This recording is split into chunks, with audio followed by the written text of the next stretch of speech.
d'Ivoire que lorsque la Côte d'Ivoire était en guerre en 2011, toute l'Afrique s'est sentie concernée. J'étais encore au Cameroun. Mon père se sentait concerné. On a pleuré le deuil de la Côte d'Ivoire. On a vu ça à la télé, on pleurait. Donc Drogba ne peut pas se permettre de jubiler comme ça, sachant que l'équipe avec laquelle ils ont joué était en deuil. Vous ne pouvez pas vous permettre de jubiler de cette façon. Jusqu'à ce qu'on lance un coup de marteau dans tout le stade. Dans tout le stade, on oublie ce qui se passe au Congo. Rien que pour ça, on ne devait même pas mettre la musique. Rien que pour ça. C'est-à-dire que vous commencez... Oh, les Africains. Les Africains. Vous commencez un match avec un peuple qui est endeuillé. Ils font même le geste. Ils mettent le flingue sur les têtes. Même comme ça, vous vous en foutez. Coup de marteau à la fin. Vous vous en foutez totalement. Drogba jubile. Il court. On n'a même pas dit une minute de silence pour ce qui se passe au Congo. Rien. Les Africains. Ça, c'est la faute de nos dirigeants. S'ils entendent là maintenant qu'on a tué peut-être 2 Français ou 2 Américains dans un pays, ils vont prendre leurs avions, se mettre en costume, cravate, prendre même leurs épouses, venir marcher, venir montrer leur soutien. Mais quand ça concerne leurs voisins, ils s'en foutent. Ils jubilent comme Drogba jubile là. Ils s'en foutent. Bazor T. Je tombe souvent sur ta vidéo et sincèrement, je les trouve souvent drôles. Ouais, tu es souvent très drôle dans certains sujets. Ouais, je pense que ta spécialité même, ça doit être justement de l'humour, quoi. Ouais. Donc, tu es très bon dans l'humour, Bazor T. Mais là, il ne s'agit pas d'humour, ok? Là, il s'agit d'un sujet sérieux. Tu dis que Didier Drogba n'a pas le droit de jubiler parce qu'il jouait contre le Congo. Waouh. Waouh. Waouh. Mais quel culot. Mais quel culot, Bazor T.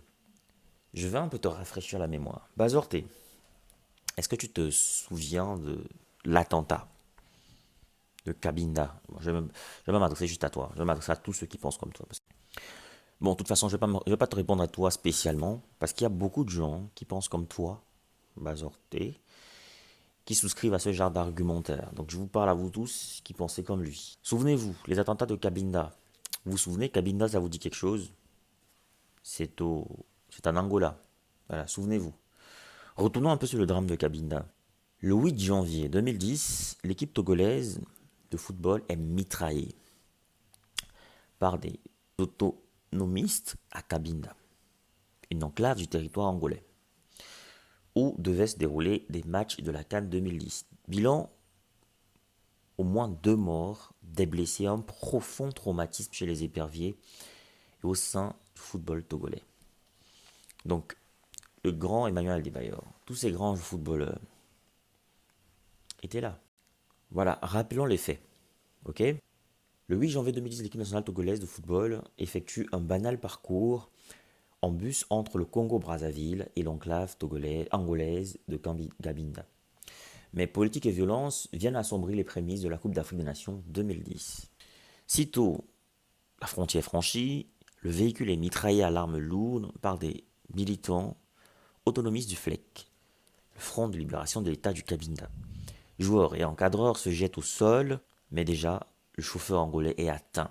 Puis, c'est au tour d'Abalo Ametele, l'entraîneur adjoint, et de Stanislas Oklo, le chef de presse de la délégation, de périr sous les balles. Les joueurs, choqués par trentaine de mitraillages, ne sont pas épargnés. Le défenseur Serge Akakpo est sérieusement touché et le gardien de but Kojovi Obile est grièvement blessé sur place. C'est le chaos qui règne. Serge Akakpo, vous le connaissez, non? Serge Akakpo, il est consultant sur Canal+, Serge Akakpo. Voilà, il a été blessé dans ce mitraillage. Bon, imaginez les joueurs qui sont en bus, qui vont jouer au foot, qui se rendent à la compétition, et on tire sur le bus. Vous imaginez un peu l'horreur. Le coach meurt, le chef de presse meurt, le chauffeur est touché, les défenseurs sont blessés. Mais on va obliger l'équipe à jouer. Hein. Je dis même après avoir perdu les joueurs morts dans la fusillade, on n'a pas dit à l'équipe de ne pas jouer, on n'a pas collé un sursis à l'équipe. L'équipe est obligée de jouer. Ok? Bon, c'est vrai que dans l'article, on accuse le manque d'humanité de la CAF. À Luanda, la capitale de l'Angola, l'ambiance est tout autre. Radio Cinco, la radio publique sportive angolaise, n'annonce l'attaque que tard dans la soirée. Au Convention Center de Talatona, la Confédération africaine de football accueille avec scepticisme les faits rapportés par les journalistes étrangers présents. Le président de la CAF, c'était alors Issa Hayatou, un Camerounais, refuse de s'exprimer. Finalement, dans la nuit, donc le président de la CAF à ce moment-là était Issa Hayatou. Bazorté, t'as pas fait une vidéo pour dire à Issa Hayatou d'être humain. C'est un Camerounais pourtant qui était à la CAF. Il refuse de s'exprimer. Finalement, dans la nuit, la CAF sort de son silence avec un autre argument. La délégation togolaise aurait évité le drame en respectant le règlement de la CAN, à savoir en prenant l'avion et pas le bus. Donc le règlement il est clair, il faut aller en avion. La délégation a préféré prendre le bus. Donc du coup, s'il y a un incident, la CAF décline sa responsabilité. Ok? D'un point de vue réglementaire, la CAF a raison. On est dans les règles.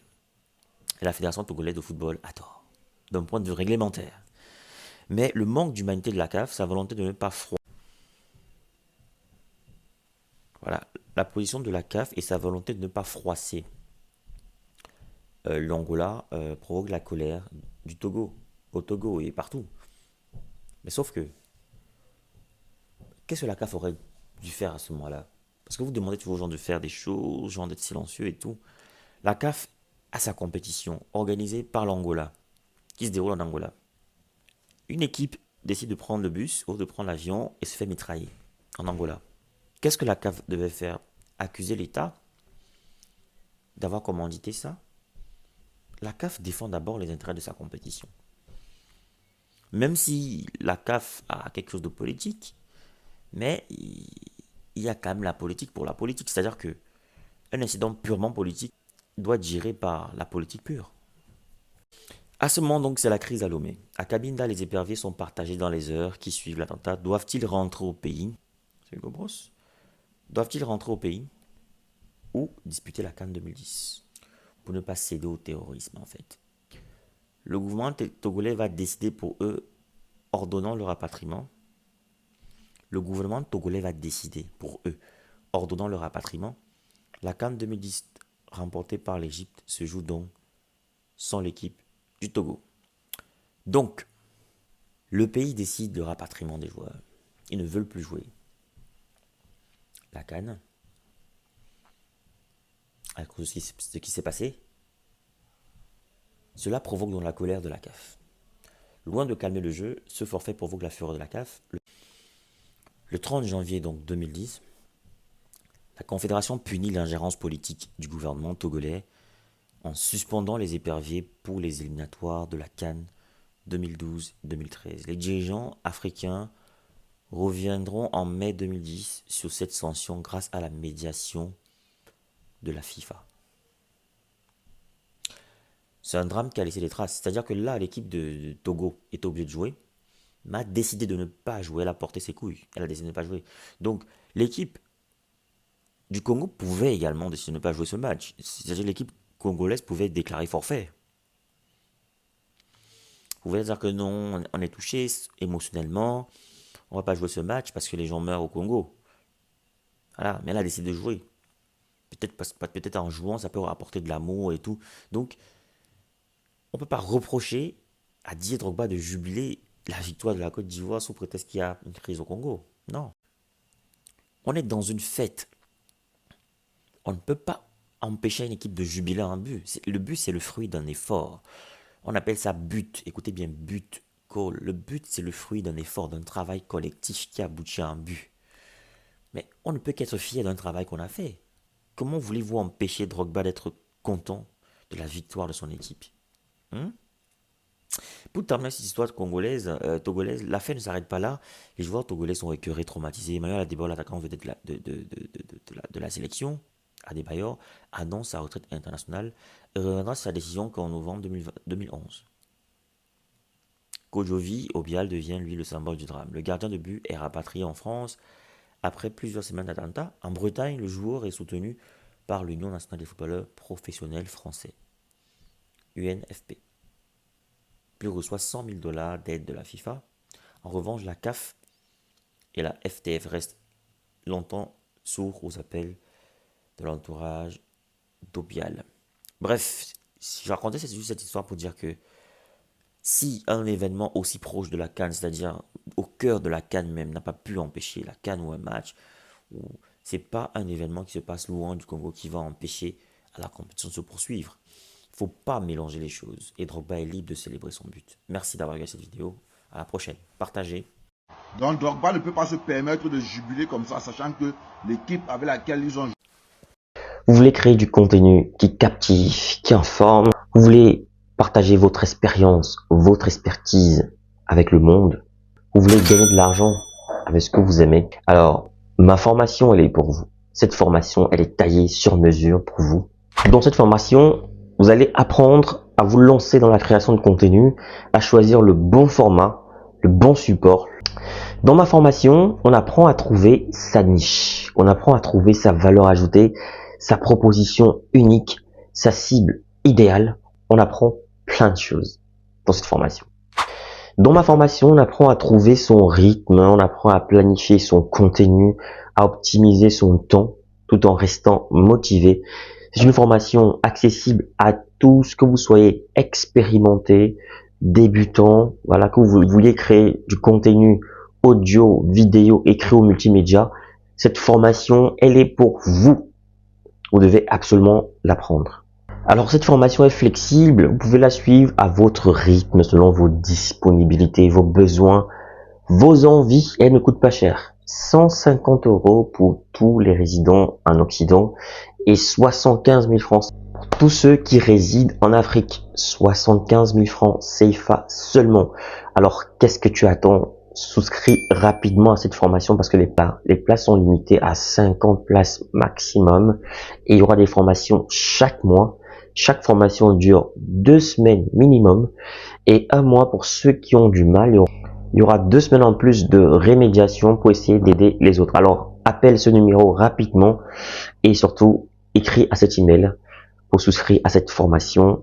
Voilà, le numéro, je rappelle, 0467 81 59 18, précédé du plus 32. Donc, je reprends, plus 32 0467 ou alors plus 32 467 81 59 18, disponible bien sûr par appel et sur WhatsApp ou alors écrivez-moi tout simplement par mail pour souscrire à votre formation. Donc je vous attends nombreux et les places sont très limitées. Donc à très bientôt.